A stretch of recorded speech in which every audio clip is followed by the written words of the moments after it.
Hey guys, welcome back. അപ്പോൾ നമ്മളിന്ന് ചെറിയൊരു യാത്രയിലാണ്.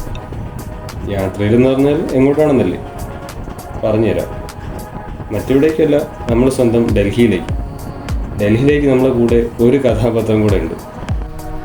ഇത് അക്ബർ. ആളൊരു വലിയ തമാശക്കാരനാണ്.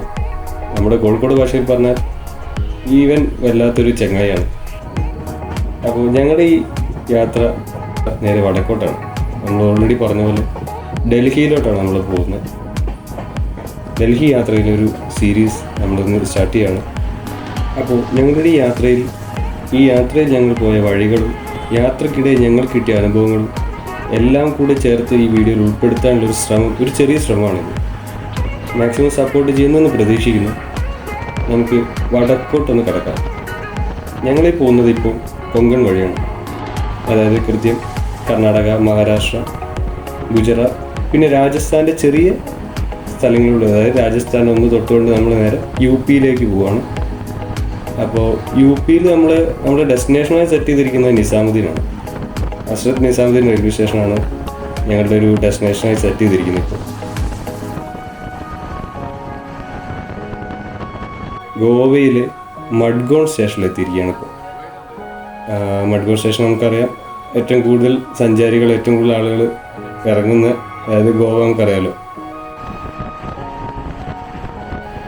ഗോവയായിട്ട് മഡ്ഗോൺ കഴിഞ്ഞിട്ട് പിന്നെ നമ്മൾ പോകുന്നത് മഹാരാഷ്ട്ര. ഇപ്പം നമ്മൾ മഹാരാഷ്ട്ര ടച്ച് ചെയ്തുകൊണ്ട് പോയിക്കൊണ്ടിരിക്കുകയാണ്. ഈ പേര് പോലെ തന്നെ ഈ സംസ്ഥാനം വളരെ വലിയൊരു സംസ്ഥാനമാണ്. നമുക്ക് ഒരുപാട് കാഴ്ചകളുടെ ആണ്, ഒരുപാട് എക്സ്പ്ലോർ ചെയ്യാനുള്ള ഒരു സംസ്ഥാനമാണ്. പക്ഷേ ആക്ച്വലി ഞങ്ങൾ മഹാരാഷ്ട്രയിൽ ഇറങ്ങുന്നില്ല. ഞങ്ങൾ നേരെ നമ്മൾ ഡെസ്റ്റിനേഷൻ സെറ്റ് ചെയ്ത പോലെ തന്നെ ഡൽഹിയിലേക്ക് പോയിക്കൊണ്ടിരിക്കുകയാണ്. അങ്ങനെ മഡ്ഗോൺ സ്റ്റേഷൻ പിന്നിട്ട് നമ്മൾ ഓടിക്കൊണ്ടിരിക്കുകയാണ്. ഇരിക്കുമ്പോൾ കാണുന്നത് എന്താ പറയുക, വളരെ വ്യത്യസ്തമായ ഒരു കാര്യമാണ്. കാരണം ട്രെയിനുകളുടെ വേഗത കേരളത്തിൽ നമുക്കറിയാം വേഗത വളരെ കുറവാണ്. കാരണം കേരളത്തിൽ അത്രത്തോളം ട്രാക്കുകൾ പണിയാനുള്ള സ്ഥലമോ മറ്റോ ഇല്ലാത്തൊരു അവസ്ഥ ഉണ്ട്. കേരളത്തെ വെച്ച് നമ്മൾ കമ്പയർ ചെയ്യുമ്പോൾ ഇവിടെ ധാരാളം സ്ഥലമുണ്ട്. പല സ്ഥലങ്ങളിലും ട്രെയിനുകൾ ഓടിക്കൊണ്ടിരിക്കുന്നത് പാരലൽ ട്രാക്കുകളിലൂടെയാണ്. ട്രെയിനിൻ്റെ വേഗതയെ പറ്റി നമ്മൾ പറയുമ്പോൾ വേർ ഈസ് മൈ ട്രെയിൻ എന്നുള്ള ആപ്ലിക്കേഷനിൽ നമ്മൾ GPS വെച്ചിട്ട് നമ്മൾ ട്രെയിനിനെ ട്രാക്ക് ചെയ്യാനുള്ള ഓപ്ഷൻ ഉണ്ട്. അപ്പോൾ ആ ഓപ്ഷനിൽ നമ്മൾ നോക്കുമ്പോൾ എന്താ കാണുന്നത് വെച്ചാൽ 130 km/h ട്രെയിനുകൾ ഓടിക്കൊണ്ടിരിക്കുന്നത്. അതായത് നമ്മുടെ നാട്ടിൽ വെച്ച് നോക്കുമ്പോൾ ട്രെയിനുകളുടെ വേഗത വളരെ കൂടുതലാണ്. കാരണം ട്രാക്കുകൾ അതുപോലെ പാരലൽ ട്രാക്കുകളാണ്. ഒന്നിലധികം ട്രെയിനുകൾ ഒരേ ഡയറക്ഷനിലേക്ക് പോയിക്കൊണ്ടിരിക്കുന്ന ഒരു കാഴ്ച നമ്മൾ കാണാൻ പറ്റിയത്. കൂടുതലായിട്ട് കാണാൻ പറ്റുന്നത് എന്താ വെച്ചാൽ ഈ ഗുജറാത്ത് എത്തുന്നതിന് മുന്നേ സൂറത്ത് കഴിഞ്ഞിട്ടുള്ള ആ ഒരു ഏരിയയിൽ നമുക്ക് ഈ പറഞ്ഞ പോലെ ട്രാക്കുകൾ കാണാൻ പറ്റും.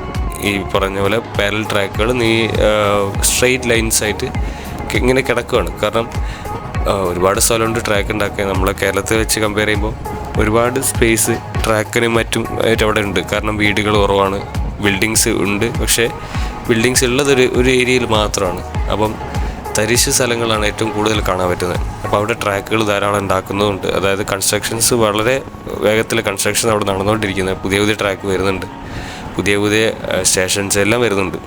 അങ്ങനെ 3-ാം ദിവസം, അതായത് കറക്റ്റ് പറഞ്ഞാൽ 3-ാം തീയതി കൊച്ചിയിൽ നിന്ന് ഏതാണ്ട് വൈകുന്നേരം 6:30 പുറപ്പെട്ട ട്രെയിനിൽ കയറി ഞങ്ങൾ 5-ാം തീയതി 12:30 നിസാമുദ്ദീനിൽ എത്തുകയാണ്.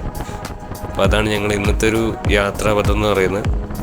അപ്പോൾ നമ്മളെ വീഡിയോസിൽ കണ്ടിന്യൂസ് വരാൻ പോവുകയാണ് ഡൽഹി സീരീസ്. അപ്പോൾ മാക്സിമം സപ്പോർട്ട് ചെയ്യുക. അതുവരെ സ്റ്റേ സേഫ്, ബൈ.